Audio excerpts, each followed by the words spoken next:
Well, let's give him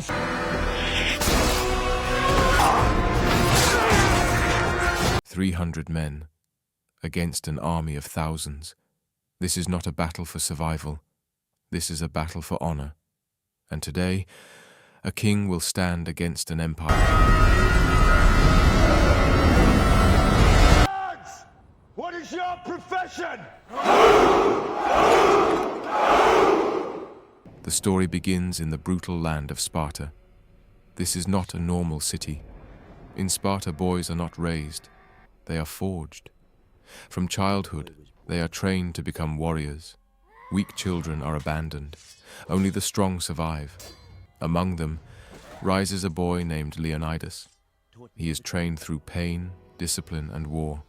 He faces hunger, cold, and fear, and he survives it all.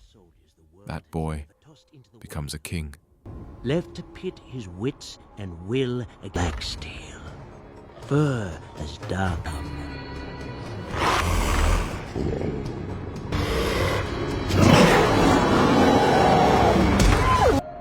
His form, perfect. Leonidas is not just a ruler. He is a warrior first, strong, fearless, unbreakable. One day, messengers arrive from Persia. They bring a warning from their god-king, Xerxes: surrender or be destroyed. Leonidas does not hesitate. In a moment of pure defiance, he kicks the messenger into a deep pit and declares, "This is Sparta. War is now inevitable."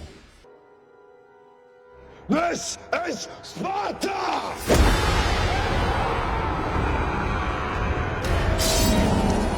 The Persian Empire is massive. Their army numbers in the hundreds of thousands.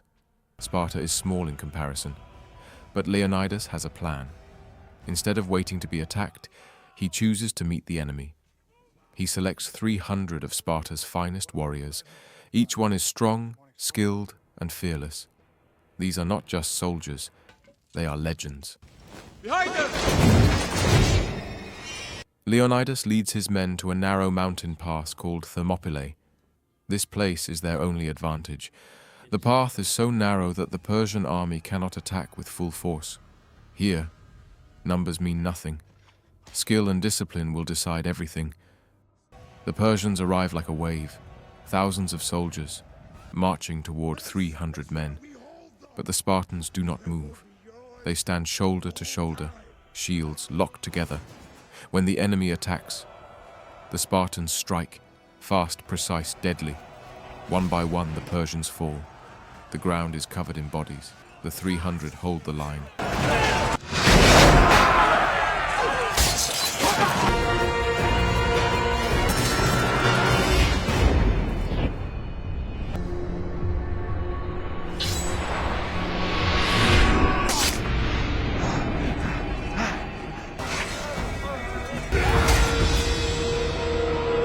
After repeated losses, Xerxes himself appears. He towers over everyone, decorated like a god. He offers Leonidas a chance. Surrender, and you will be rewarded. Leonidas refuses. Because for Spartans, freedom is everything. It won't be long. The battles continue for days. The Persians send stronger warriors, elite soldiers, massive beasts, endless waves of attackers. But the Spartans keep fighting. They do not break. They do not run. They fight as one.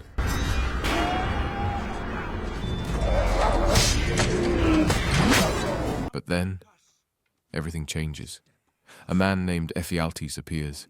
He is deformed and was rejected by Sparta. Filled with anger, he betrays them.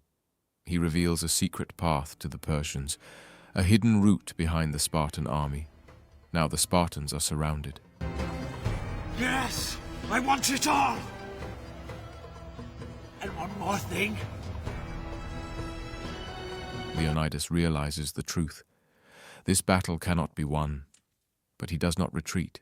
Instead, he sends some soldiers back to Sparta to tell the story, to warn others, to inspire the world. He and his 300 men stay behind. The final battle begins. 300 men against an entire empire. They fight with everything they have. Every strike, every breath, every moment is for honor. Leonidas leads from the front. He charges toward Xerxes himself, throwing his spear and wounding the god-king. For a moment, it feels like victory, but it is not enough. One by one, the Spartans fall, surrounded, outnumbered, exhausted. They fight until their last breath. Leonidas stands tall until the very end. Then, he falls. But their sacrifice is not meaningless.